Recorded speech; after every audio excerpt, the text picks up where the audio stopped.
That's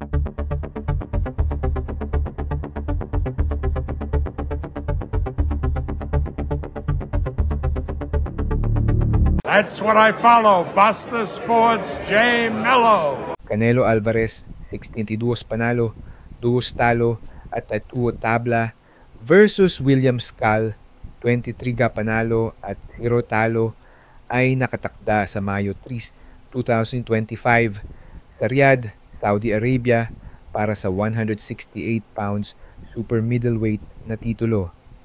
Ang 168 pounds ay ang weight class na sasagutin ni Crawford at Canelo sa Setyembre 2025 kung matalo ni Canelo si Squall. Gayunpaman, iminungkahi ni Floyd Mayweather Jr. ang Crawford versus Benavides kung tumanggi si Canelo. Kung gusto ni Crawford na umabot sa 168 all-clubs at gustong labanan si Canelo at gusto ni Benavides na labanan si Canelo, kung hindi nila makuha si Canelo, maaari nilang labanan ang isa't isa. Bulalas ni Mayweather. Noong nakaraang Marso 27, 2025 nakipagtalo si Canelo laban kay Benavides, 29 na panalo at 0 talo, at sinabi na si David ay hindi kampeon at wala pa sa kanyang weight class na si David ay may WBA light heavyweight title sa 168 elbs.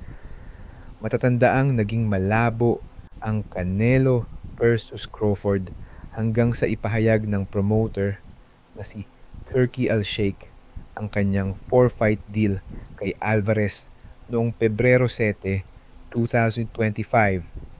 Don't mess with the Lion. 4 fights for Canelo with Riyadh season. The deal is done.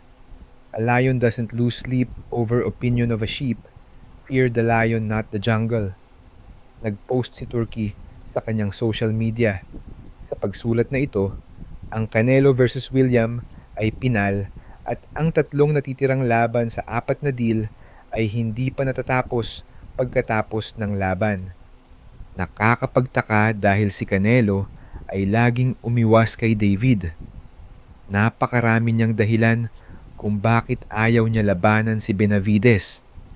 Kaya kung maglalaban ang dalawa, mas magiging kaabang-abang dahil tunay na malaak at mabilis itong si David. Kaya tama si Floyd. Kung ayaw ni Canelo, si Crawford at Benavides na lang ang maglaban dahil parehong malakas. Kabayan, Basta Sports, J. Mello. Basta Sports, J. Mello. Basta Sports, J. Mello. Basta Sports, J. Mello.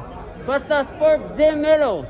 That's what I follow. Basta Sports, J. Mello.